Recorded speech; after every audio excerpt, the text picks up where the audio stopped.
Hello. My YouTube project will be exploring the relationship between red meat consumption and cardiovascular disease.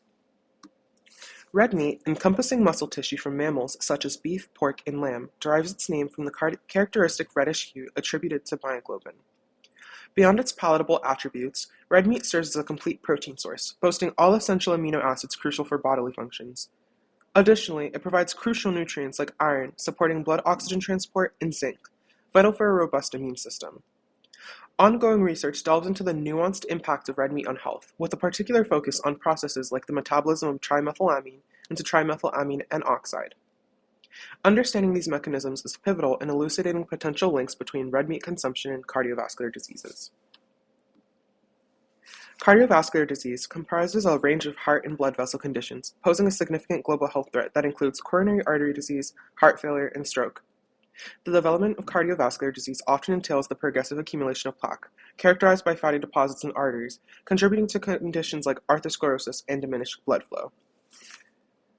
These processes can lead to severe complications such as heart attacks or strokes and can pose fatal. Key biological risk factors involve hypertension, high cholesterol, and diabetes, while lifestyle choices such as physical inactivity, smoking, excessive alcohol consumption, or a high-fat diet can also contribute to the onset and progression of cardiovascular disease. Understanding and addressing both biological and lifestyle factors are crucial in mitigating the risks associated with cardiovascular diseases. The presence of excessive heme iron in red meat has been linked to oxidative stress and inflammation, with heme iron playing a role in the production of trimethylamine N oxide within the body. Trimethylamine N oxide, in turn, is associated with the development of atherosclerosis and an elevated risk of other cardiovascular complications. The intricate connection initiates with gut bacteria metabolizing compounds found in red meat, ultimately leading to the generation of trimethylamine. Subsequently, the liver converts trimethylamine to trimethylamine N oxide, contributing to the cardiovascular risks associated with red meat consumption. Recognizing this intricate interplay underscores the significance of not only assessing the nutritional content of food, but also understanding its impact on metabolic processes for comprehensive heart health considerations. And here's a figure that displays the trimethylamine to trimethylamine N oxide pathway. As you can see, red meat is ingested into the body, and then the gut microbiota metabolize the molecules found in red meat into trimethylamine. Trimethylamine is then transported to the liver, where it is converted to trimethylamine N oxide. And elevated levels of trimethylamine N oxide have been linked to higher risks of cardiovascular diseases like atherosclerosis, thrombosis, and heart failure.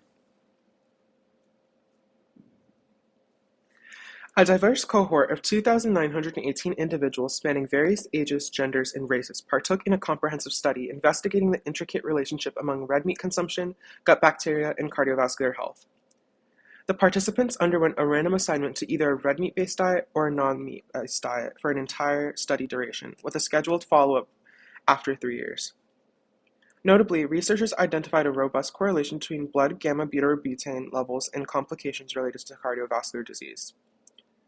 Further experimentation involving human fecal samples and mice revealed the presence of a gut microbe named Emergency timonensis, demonstrating its capacity to convert gamma-butyrobutane into trimethylamine, a precursor to trimethylamine N oxide.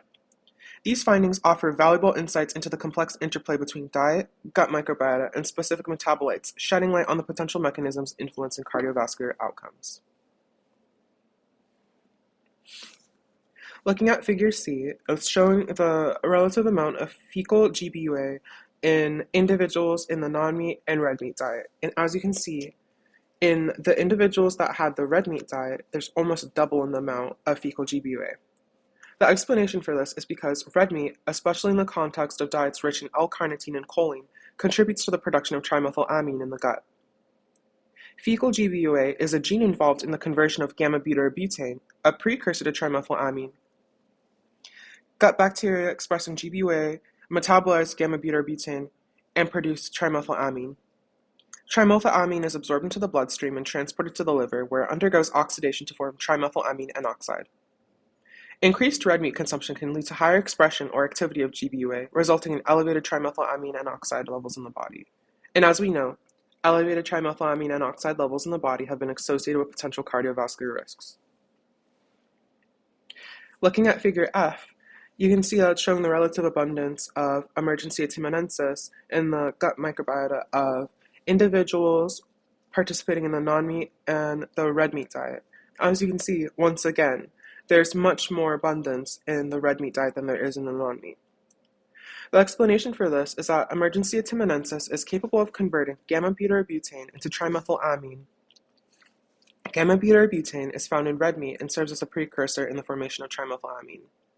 A higher number or abundance of emergency atimanensis is observed in individuals who consume red meat. This association suggests that the presence of emergency atimanensis in the gut is linked to the microbial metabolism of specific compounds derived from red meat. The higher abundance of emergency atimanensis contributes to an increased ability to metabolize gamma-butyrobutane into trimethylamine. This microbial conversion is part of the process leading to elevated trimethylamine and oxide levels. And once again, as we know, elevated trimethylamine and oxide levels have been associated with potential cardiovascular risks. Individuals adhering to the red meat-based diet displayed heightened levels of trimethylamine and oxide, a factor directly associated with an elevated risk of cardiovascular disease. Within this dietary group, notable symptoms of cardiovascular disease emerged, encompassing chest pain, shortness of breath, and fatigue. Notably, a subset of participants following the red meat diet also encountered strokes, emphasizing a potential connection between this dietary choice and the adverse cardiovascular events. These findings underscore the importance of considering dietary patterns in relation to cardiovascular health outcomes. In light of the study associating red meat with elevated trimethylamine and oxide levels and its link to cardiovascular disease, a prudent approach to mitigate cardiovascular disease risk involves reducing red meat intake and opting for leaner cuts or alternative protein sources. This shift is beneficial as it limits exposure to L-carnitine, a significant contributor to the conversion of trimethylamine into trimethylamine N-oxide.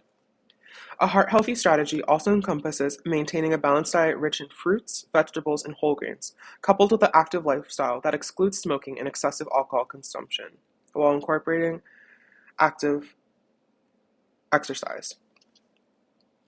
Personalized dietary choices can be further refined by consulting with healthcare professionals and nutritionists, offering tailored advice based on individual health needs.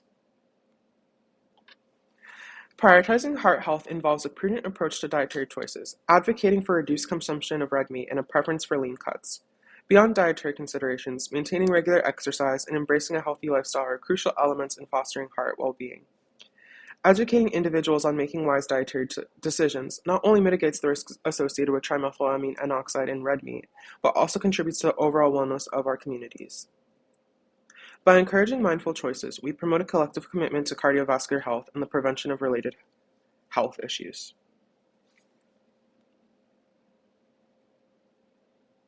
Thank you.